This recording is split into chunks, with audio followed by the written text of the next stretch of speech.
pinagagawa nila.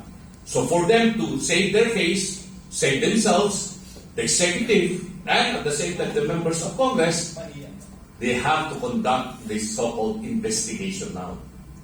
As to whether the investigation is in depth and really go after all those involved in this massive corruption about flood control and other infrastructure projects, that we are not certain.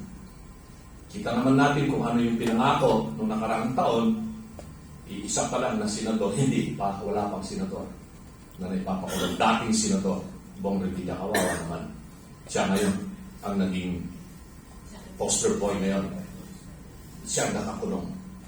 Wala pang congressman na nakakulong. Pero alam ng taong bayan na maybe 90% of members of Congress, the 90th Congress ba yun? The 90th Congress, and most of them are still members of the 20th Congress, they are involved or were involved in the massive corruption of infrastructure projects, not just flood control, school buildings, farm-to-market roads, bridges. Massive talaga yung corruption at hindi nila matatapos. So ngayon, gusto nila uling mapagtakpan yan. They want to continue covering up para maiwasan yung issue. That's why they have to come up with these impeachment cases. 5 against Siyam impeachment. Sinampa nila against President. Ano naman natin yun? Di-dismiss yun. No? Tapos ito ngayon, yung filing of 2 impeachment cases. By whom? The Pinklawan and the Dilawan group and the other one from the Makabayan. Kasi na, kasama sila doon sa grupo ng administrasyon. No? May sariling agenda itong dalawang grupo na ito eh. No? But the main purpose again is cover up natin yung investigation sa flood control para ma-focus na naman ang investigasyon or ito sa soap opera ng impeachment against BP Sara. But ang taong bayan, hindi na po maniniwala dito. Kung sino man po yung mga congressmen na mag-i-endorse at pipirma, kung sakali man po ang kanilang objective, makakuha uli sila ng 1/3 of members of the House. Yun ang members ng House ngayon? 306?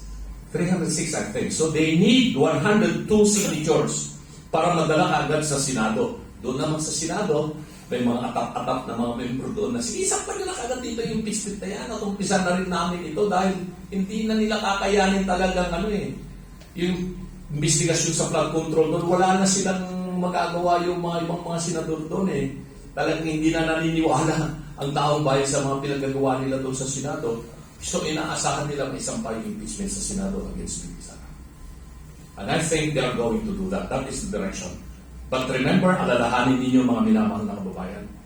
Lahat po itong ginawa nila kay Tatay Digong, pagsampa ng impeachment kay BP Sara, at kung ano-anong mga ginagawa nila rito, pati yung pagbunyag, ginawa nilang mahiya naman kayo. Lahat po ito ay para panakip butas doon sa malawak at malalim na issue ng corruption dito sa lugar ng pamayanan. Maraming salamat po, Atty. Lambino. I'm sure may importanteng idadagdag po kayo, Dr. Matas. Yan, doon sa question na they are requesting to be independent. Independent, yeah. Katulad po sa Biblia, 1 Corinthians 12, na one body, many parts. Hindi pwede daw sabihin ng paa na, paa lang naman ako, hindi ako kasama ng body. Hindi pwedeng ipaghiwalay-hiwalay. Katulad lang po yan ng ating mga system. Meron tayong tinatawag na respiratory system, gastrointestinal system, meron ng immune system. Ang aking paningin po dito sa Supreme Court, ito po yung ating immune system. Kung walang immune system, bigla tayong lahat magkakasakit. Katulad lang po yan ng pasyenteng may AIDS. Pag may AIDS ang isang tao, wala na pong immune system yan, babagsak ang resistensya, mamamatay na rin. Ngayon, pag sinabi mong i-separate yung immune system, which is the Supreme Court, hahayaan na lang natin yung ibang parts ng body magtrabaho. Ibig sabihin, masisira yung ating bansa. So, ano na po yan, designed na po yan na makikialam talaga ang Supreme Court at hindi pwedeng hindi sa makialam. And actually, sa akin pong palingin, sila lang po yung matinong sakay ng gobyerno.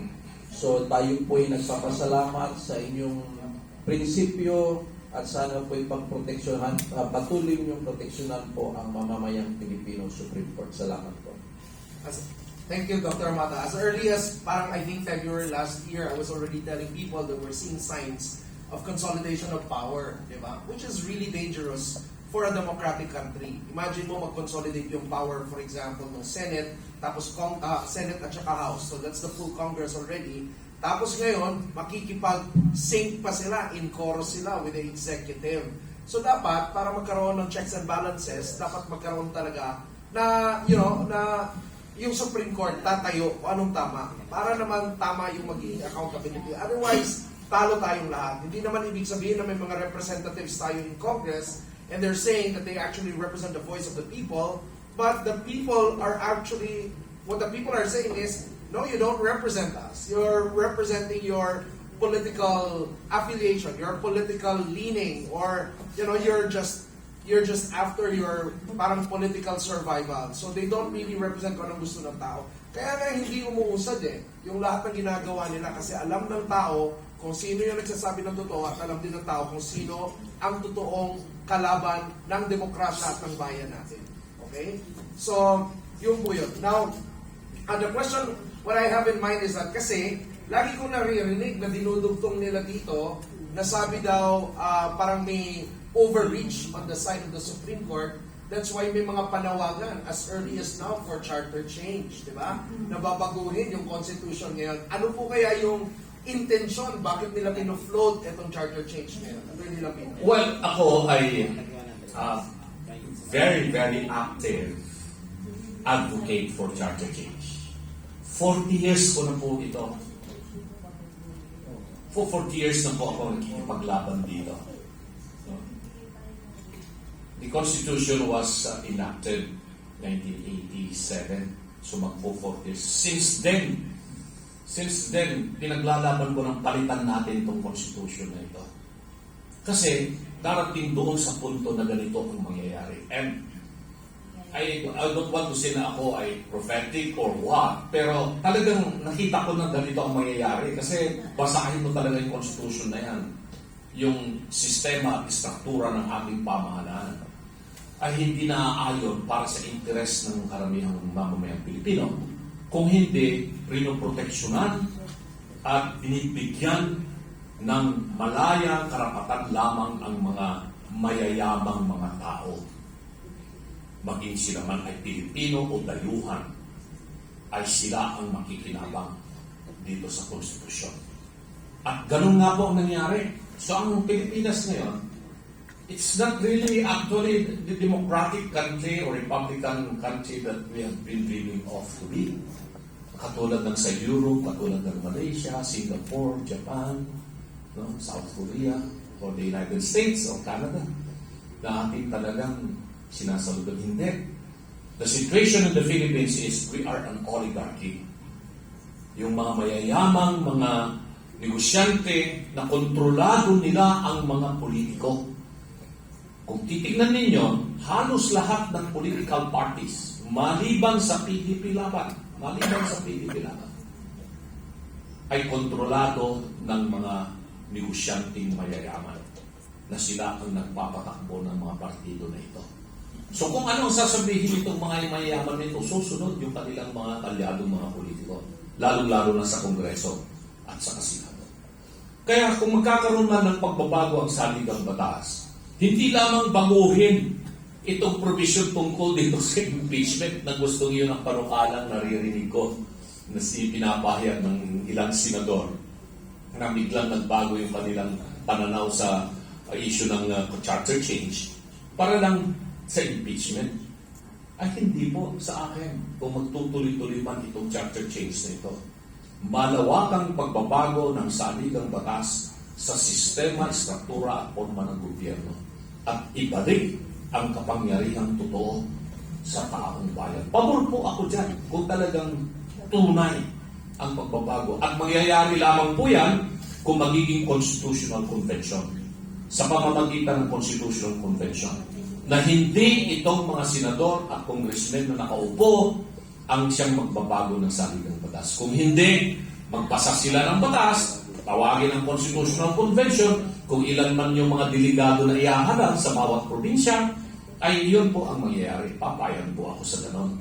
Dahil nakikita ko na kung hindi natin gagawin ito, magkakawindang-windang ang Pilipinas sa mga susunod na panahon. Sa lalong madaling panahon ay dapat iwasan natin ito. May mga naglalabasan ng mga issue, may mga gusto na, sila Dr. Mata, taga Mindanao, dati-rati, yung mga kaibigan at mga minamahal natin mga kapatid na Muslim lamang ang nakikipaglaban para magkaroon ng isang Mindanao Republic, kaya nagkaroon ng MILF, MNLF, etc. Mga Muslim po natin mga kapatid. Pero ngayon, marami akong nasatanggap na balita, informasyon, na mga Kristiyano, mga negosyante, mga sawang-sawana sa nangyayari dito sa Luzon, ay sila na mismo nagsasabi, maganda na siguro humiwalay na tayo at magtayo na tayo ng sarili nating Republika ng Mindanao. Ay hindi ko sila masisisi kung ganun po ang kanilang kaisipan. Pero masakit sa akin yun, hindi ako papayag na magkakaroon ng mabindang-bindang ang Pilipinas at magkaroon ng disintegration ng ating bansa.